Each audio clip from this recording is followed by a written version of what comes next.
Bonjour, c'est Gilles du site boursicoté.com. Voici l'analyse technique des principaux indices mondiaux et donc à titre de comparaison, je vous propose de mémoriser le graphique de l'indice CAC 40. Nous sommes aujourd'hui le vendredi 22 mars 2013. Et nous commençons tout de suite cette analyse avec l'indice allemand, donc le DAX 30 qui est en ce moment dans une phase de consolidation, un peu comme le CAC 40. Alors à noter que sur le CAC, nous avons déjà cassé ici cette zone de point haut. Si nous revenons ici sur le CAC 40 en mémorisant ici ce point, voilà, ça correspond à cette zone ici entre 3780 et 3793. Vous voyez bien qu'ici au niveau de la phase de consolidation, donc le CAC 40 a déjà bien enfoncé cette zone, et si on revient ici sur le DAX, eh bien nous voyons que cette zone qui constituait ici une résistance majeure, eh bien, n'a pas été encore atteinte. Alors, nous avons eu un mouvement très intéressant, puisque suite à l'inscription de ce plus haut, nous avions eu ici un retracement inférieur donc à la zone des 38,2%. J'avais émis un objectif ici à 8078. Alors, cet objectif a été touché sur le futur, mais pas sur le cash. Alors, on a 4 points d'écart, mais on peut considérer que l'objectif ici est quasiment atteint. Donc, le DAX, un petit peu comme tous les autres indices, même si nous allons le voir, certains indices corrigent un peu plus que d'autres, eh bien, est lui aussi en phase de consolidation. Donc nous avons marqué ici une belle reprise haussière, avec des contacts appuyés sur la bande de Bollinger supérieure, et donc une phase de consolidation qui revient maintenant sur la moyenne mobile 20 exponentielle. Donc le DAX, à l'image d'autres indices, comme je vous le disais, surperforme l'indice CAC 40. On pourrait même dire que c'est l'indice CAC qui sous-performe les autres indices sur cette phase de consolidation, et c'est ici assez visible, et c'est ce qui explique donc cet écart par rapport au retour donc sur le précédent point haut que je viens de vous indiquer. Donc pour l'instant le DAX ici se trouve dans une phase de consolidation tout à fait correcte. On est ici sur un retour après un contact appuyé sur la bolle sup, avec ici une double hors-bol qui est apparue sur l'indice allemand. On voit bien ici ces deux bougies, même trois bougies totalement hors Bollinger donc sur cette phase. Suite à cette phase d'exagération temporaire, nous avons qu'une petite consolidation. On vient à peine ici de marquer un contact sur la séance d'hier sur la moyenne mobile 20 exponentielle. Donc on est vraiment ici dans une petite phase de consolidation. La pression reste encore bien orientée à la hausse sur l'indice allemand.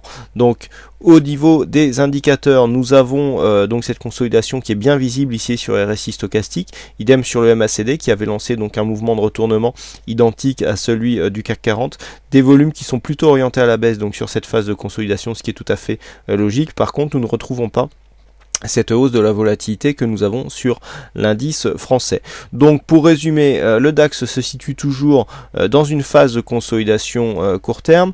Tant que cette zone ici des 7865 n'est pas cassée à la baisse, eh bien il n'y a aucune inquiétude à avoir sur la suite de la tendance.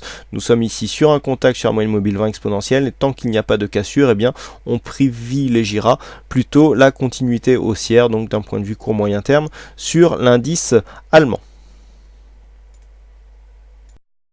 Sur l'indice anglais, donc le FTSE, nous retrouvons cette phase de consolidation, puisque suite à l'inscription ici d'un nouveau plus haut qui se situe à 6534, et bien maintenant les cours sont en phase de consolidation. Alors on avait ici une zone de point haut qui était un peu plus floue que ce que nous avions sur le DAX et sur le CAC 40. Donc ici cette zone de point haut est en passe d'être atteinte. On voit ici l'attaque sur la moyenne mobile 20 exponentielle qui est beaucoup plus franche que sur les autres indices.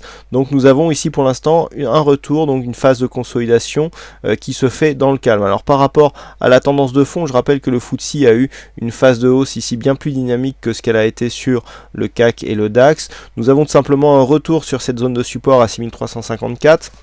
Donc pour l'instant techniquement il n'y a aucun signal de retournement de tendance donc sur cette phase, si ce n'est ici la cassure de ce support. Alors c'est assez important puisque ce support ici était un support majeur, il y avait 3 beaux points de contact ici. On a commencé à résister sur cette zone, et puis sur la séance d'hier, eh bien la cassure s'est effectuée. Alors il faudra bien surveiller sur l'évolution future que cette phase de cassure ne soit pas suivie ici d'une phase de consolidation. Alors le premier signal serait par exemple la cassure ici de cette zone des 6354, suivi d'un contact avec la bande de Bollinger inférieure. Là, pour le coup, ça serait un signal de consolidation assez fort à venir, puisque cette hausse ici qui a été assez conséquente, voit ses premiers retracements de Fibonacci, donc ici sur les 6315, pour un signal de consolidation par cassure de 23,6%, et dans ce cas nous aurions 6179 comme objectif qui représente les 38,2%. Donc pour l'instant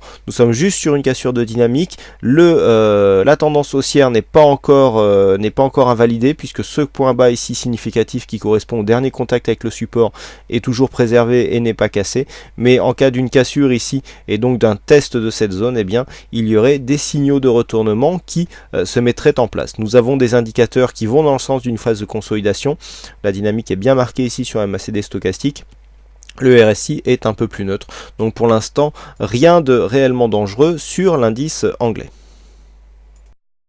Nous passons maintenant aux indices US en commençant cette analyse donc sur le S&P 500. Donc le S&P 500 qui n'arrête pas de battre des plus hauts historiques. Alors l'inscription donc du récent point haut des 1563 fait office de résistance, donc nous sommes pour l'instant dans une continuité d'évolution. Nous avons ici ce trend à double étage qui continue de faire foi. Bon, la dynamique est toujours présente, là on a à peine marqué un petit contact avec la moyenne mobile 20 exponentielle. Pour l'instant il n'y a pas réellement de problème sur la continuité de cette phase, les US qui pâtissent beaucoup moins des problèmes liés à la crise chypriote. Donc pour l'instant, la remise en cause n'est pas du tout faite sur l'évolution de la tendance haussière. Nous avons ici, en cas de cassure de cette zone, eh bien, un possible retour sur la zone des 1524. Attention toutefois à ne pas venir attaquer ce support haussier qui marquerait peut-être la fin d'une dynamique, auquel cas nous retracerions ici les retracements de Fibonacci sur l'intégralité de la tendance pour essayer de mesurer l'ampleur d'une possible consolidation. Pour l'instant, la tendance est toujours haussière. Du point de vue des indicateurs, nous avons une petite phase de consolidation qui est en train de se mettre en place. Vous voyez, on est encore en surachat sur le stochastique. Le MACD nous indique une phase de consolidation et l'évolution des volumes est plutôt stable. Donc petit signal de consolidation, mais vraiment très léger, pas grand chose. Donc petit objectif ici qui pourrait se situer à 1531, qui irait bien ici dans le sens d'un retour ici sur un précédent point haut pour marquer un nouveau point bas. Mais pour l'instant, aucun signal de retournement majeur sur l'indice élargi américain. Sur le Nasdaq, la pression est beaucoup moins haussière. Alors nous avions eu un gap ici qui s'était ouvert lors de la séance du 5 mars. Donc les cours évoluaient pour l'instant au-dessus de la zone des 2795, et puis sur une phase de consolidation, ici on est venu rechercher quasiment la fermeture du gap. Alors là c'est assez intéressant puisque nous avions ici le bas du gap qui correspond au plus haut de cette bougie à 2759,84, et ici eh bien nous n'avons pas fermé le gap puisque le plus bas se situe à 2763. Donc pour l'instant ce gap n'est toujours pas fermé. On a marqué un point bas ici en séance, mais qui n'est pas encore venu totalement fermer le gap, même du point de vue des contrats futurs. Donc pour l'instant on reste ici sur une pression haussière.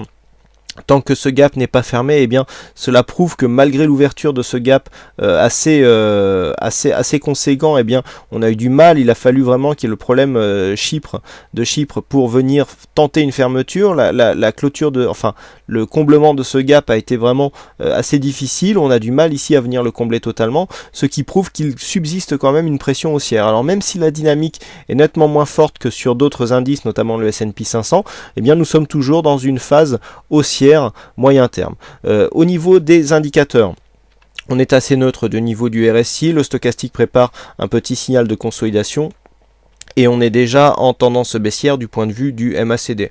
Pas grand chose à dire, donc petit signal aussi sur cet indice qui va un petit peu dans le sens des autres indices analysés aujourd'hui, donc toujours en tendance haussière. Et enfin on termine cette analyse avec donc l'indice japonais, donc le Nikkei qui n'en finit plus de monter, puisqu'après avoir quitté ici cette dynamique, donc nous avions ici un support ici tracé en noir, il y avait eu cassure, retour sur ce support comme résistance, et puis finalement on avait cassé ce nouveau plus haut, et donc on continue sur une tendance haussière. Alors tendance haussière de base n'a jamais été invalidée puisque nous n'avons pas cassé de point bas significatif, hein, même celui-ci. Nous avons tout simplement un changement de dynamique, donc nous avons quitté ici cette première dynamique pour entrer dans une dynamique de trend légèrement moins prononcée. Quoi qu'il en soit, c'est toujours assez fort. On voit ici les contacts avec la moyenne mobile 20 exponentielle qui sont très rapides et qui provoquent des bons points d'entrée donc pour continuer sur cette phase. Là on a marqué une petite phase d'accélération avec retour sur un support, on ne revient même pas chercher les précédents points hauts, là on imprime déjà des nouveaux plus hauts, on est proche du haut de ce trend. On pourrait même avoir ici une sortie et une réorientation de la dynamique haussière sur une accélération, hein, puisque nous avons ici cette zone de points bas qui n'est même pas revenue chercher la zone du trend. Donc ici sur une cassure haussière il conviendrait de réorienter donc le nouveau trend de tendance pour qu'il colle réellement à la tendance court terme actuelle. Donc le yen, lui, ne connaît pas le yen, donc le Nikkei ne connaît pas la crise, hein, j'allais dire le Japon, mais si, ils sont un petit peu en crise quand même. La hausse ici est relativement forte. Pour l'instant, pas de signal d'essoufflement. Alors nous avions des débuts ici de divergence baissière, mais qui n'ont pas donné suite, hein. Nous avions ici aussi sur le stochastique, mais finalement la dynamique reprend et donc on repart ici à la hausse. Donc on a eu une phase de surachat avec une petite sortie ici, on est toujours suracheté au niveau du MACD, au niveau du stochastique.